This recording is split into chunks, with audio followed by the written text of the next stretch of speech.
ছবির হেঁসেলে আজকে আপনাদের আবার স্বাগত জানাচ্ছি। আজকে ছবির হেঁসেলে আমার মা সোয়া চিংড়ি রেসিপি তৈরি করে আপনাদের দেখাবেন। রেসিপিটা ভালো লাগলে সাবস্ক্রাইব করে নিচে থাকা বেল আইকনটা প্রেস করতে ভুলবেন না। চলুন বন্ধুরা, আমার মা কিভাবে এই সোয়া চিংড়ি রেসিপিটা আপনাদের তৈরি করে দেখাচ্ছেন আমরা সকলেই দেখে নেব।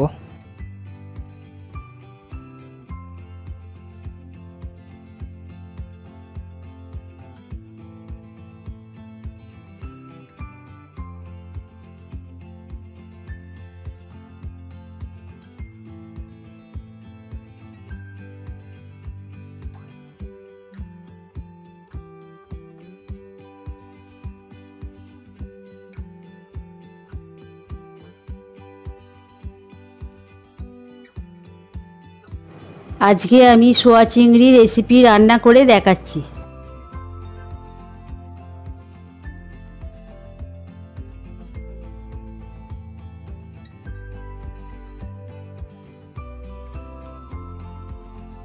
সোয়া চিংড়ি রান্না করার জন্য সোয়াবিনগুলো ভালো করে জলে ধুয়ে নিচ্ছি।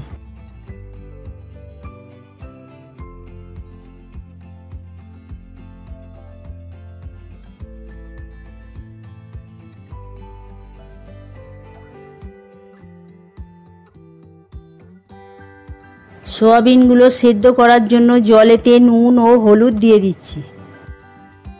জল গরম হয়ে গেছে, এবার সোয়াবিনগুলো দিয়ে দিচ্ছি।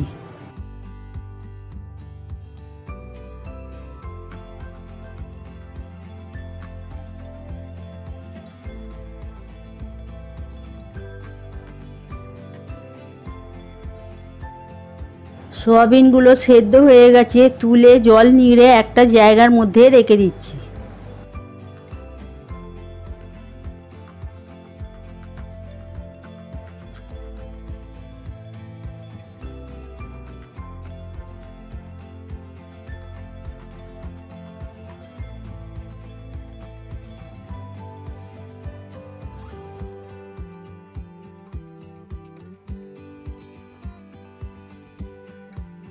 এক চামচ রসুন বাটা দিয়ে সোয়াবিনগুলো মাখিয়ে নিচ্ছি।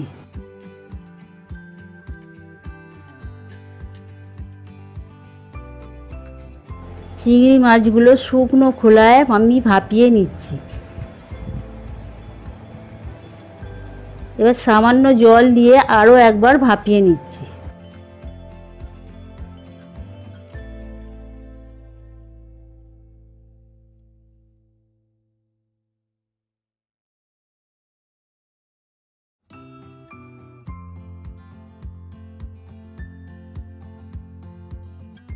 চিংড়ি মাছগুলো ভাপানো হয়ে গেছে, এবার আমি তুলে নিচ্ছি।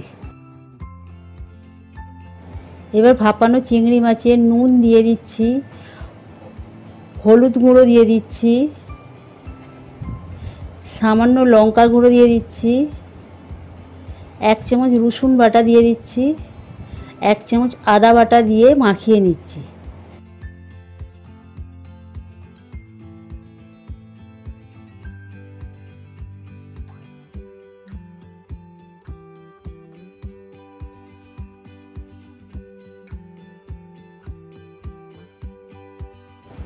এবার কড়াতে সর্ষের তেল দিয়ে দিচ্ছি।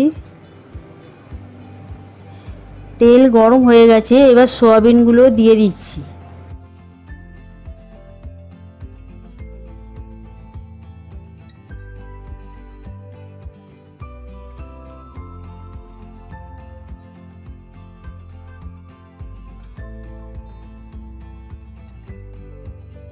সয়াবিনগুলো হালকা ভাজা হয়ে গেছে, এবার তুলে নিচ্ছি। আবার সর্ষের তেল দিয়ে দিচ্ছি, ম্যারিনেট করা চিংড়ি মাছগুলো ভেজে নেব। তেল গরম হয়ে গেছে, ম্যারিনেট করা চিংড়ি মাছগুলো তেলে দিয়ে দিচ্ছি।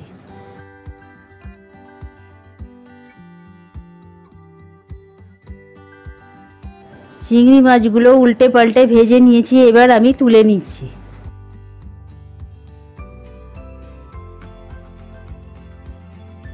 কড়াতে আবার সর্ষের তেল দিয়ে দিচ্ছি।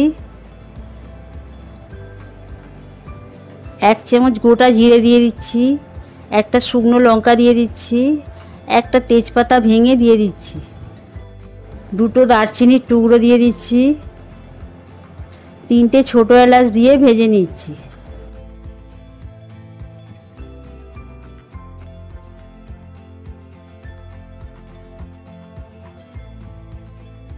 লম্বা করে কেটে রাখা দুটো পেঁয়াজ তেলে দিয়ে মশলার সঙ্গে মিশিয়ে ভেজে নিচ্ছি।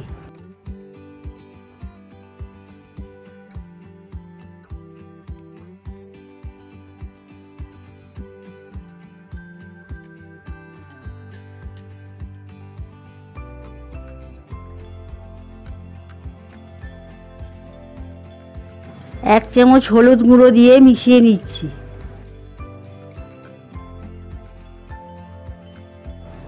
আদা বাটা 1 চামচ দিয়ে দিচ্ছি। রসুন বাটা 1 চামচ দিয়ে দিচ্ছি। এবার পেঁয়াজের সঙ্গে মিশিয়ে ভেজে নিচ্ছি।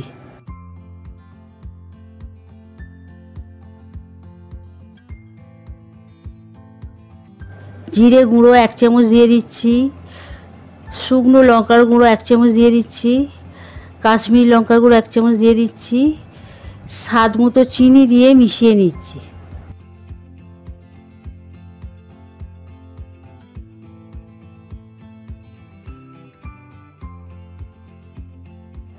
টমেটো পিউরি 1 বাটি দিয়ে মশলার সঙ্গে মিশিয়ে নিচ্ছি।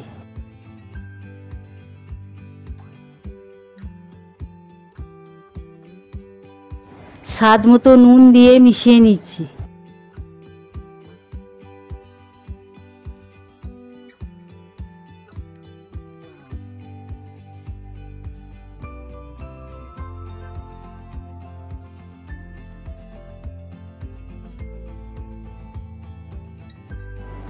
দু চামচ টক দই দিয়ে মশলাটা মিশিয়ে কষে নিচ্ছি।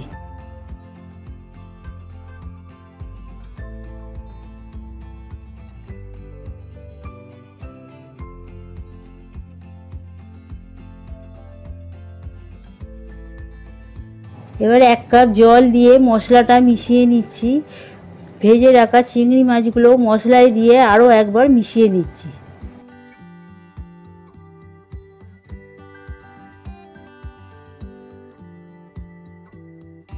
এবার ভেজে রাখা সয়াবিনগুলো দিয়ে দিচ্ছি। মশলা ও চিংড়ি মাছের সঙ্গে মিশিয়ে নিচ্ছি।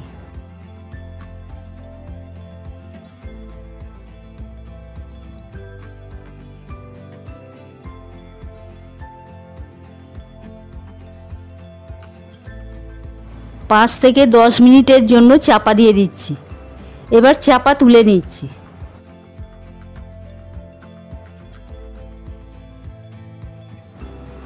গরম মশলার গুঁড়ো 1 চামচ দিয়ে মিশিয়ে নিচ্ছি।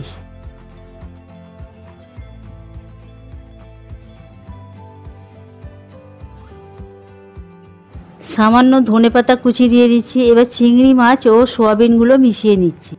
এবার সোয়া চিংড়ি রেসিপি রান্না হয়ে গেছে।